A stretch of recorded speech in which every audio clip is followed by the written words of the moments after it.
আসসালামু আলাইকুম, আমন্ত্রণ জানাচ্ছি টুডেস রেসিপিতে। আজকে আমি আপনাদের সাথে খুবই মজাদার একটা রান্না শেয়ার করতে যাচ্ছি। আশা করি আজকের রেসিপিটি আপনাদের কাছে অনেক বেশি ভালো লাগবে। তো দেখতে থাকুন আমি কি রান্না করছি। আমি সবার প্রথমে একটি হাঁড়িতে দিয়ে দিলাম কিছু তেল, সয়াবিন তেল দিয়েছি। আপনারা চাইলে সরিষার তেল দিয়েও রান্না করতে পারেন। তেলটা গরম হয়ে আসার পরে দিয়ে দিয়েছি পেঁয়াজ এবং লবণ। এই পর্যায়ে দিয়ে দিচ্ছি হলুদের গুঁড়ো এবং জিরার গুঁড়ো। খুব বেশি বাদামি কালার করব না, এই রান্নার ক্ষেত্রে একটু কম ভাজলেই ভালো হয়। এই পর্যায়ে আমরা দিয়ে দিব রসুন বাটা 1 চা চামচ পরিমাণ, দিয়ে দিচ্ছি আদা বাটা 1 চা চামচ পরিমাণ। আর আমি এখানে দেশি মুরগি নিয়েছি, আপনারা চাইলে ফার্মের মুরগি দিয়েও এই রান্নাটা করতে পারেন। দিয়ে দিচ্ছি পানি খুবই সামান্য, যাতে করে মশলাটা খুব ভালো করে কষে যায়।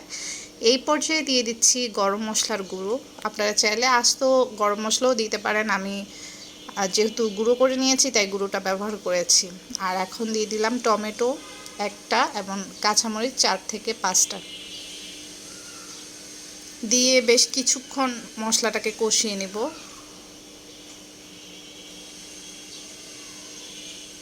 মশলাটা কষানোর জন্য আমরা একটু সময় নিচ্ছি। ঠিক এই পর্যায়ে আসলে আমরা দেখব মশলাগুলো খুব ভালো করে কষানো হয়ে গিয়েছে। টমেটোগুলোকে একটু আমরা মেল্ট করে দিচ্ছি, সেই সাথে দিয়ে দিচ্ছি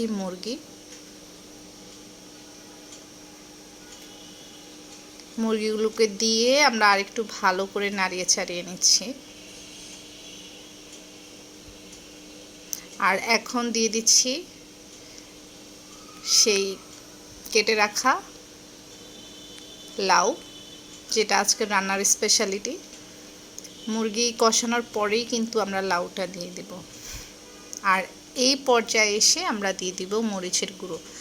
মরিচের গুঁড়ো চাইলে আগেও দিতে পারতাম, যেহেতু আমরা একটু রং হওয়ার জন্য ওয়েট করছিলাম, তার জন্য মরিচের গুঁড়োটা পরে ব্যবহার করেছি।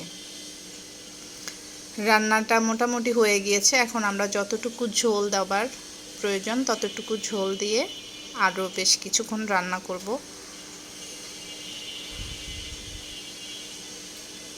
এবার চুলার আঁচটা মিডিয়াম থেকে একটু বাড়িয়ে নিয়ে জাল করে নিব। প্রায় 10 মিনিটের মতো জাল করলে হয়ে যাবে।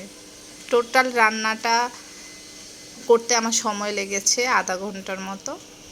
আপনারা চাইলে কম সময়ের মধ্যে রান্নাটা কমপ্লিট করে ফেলতে পারবেন। তো এই ছিল আমার আজকের রেসিপি।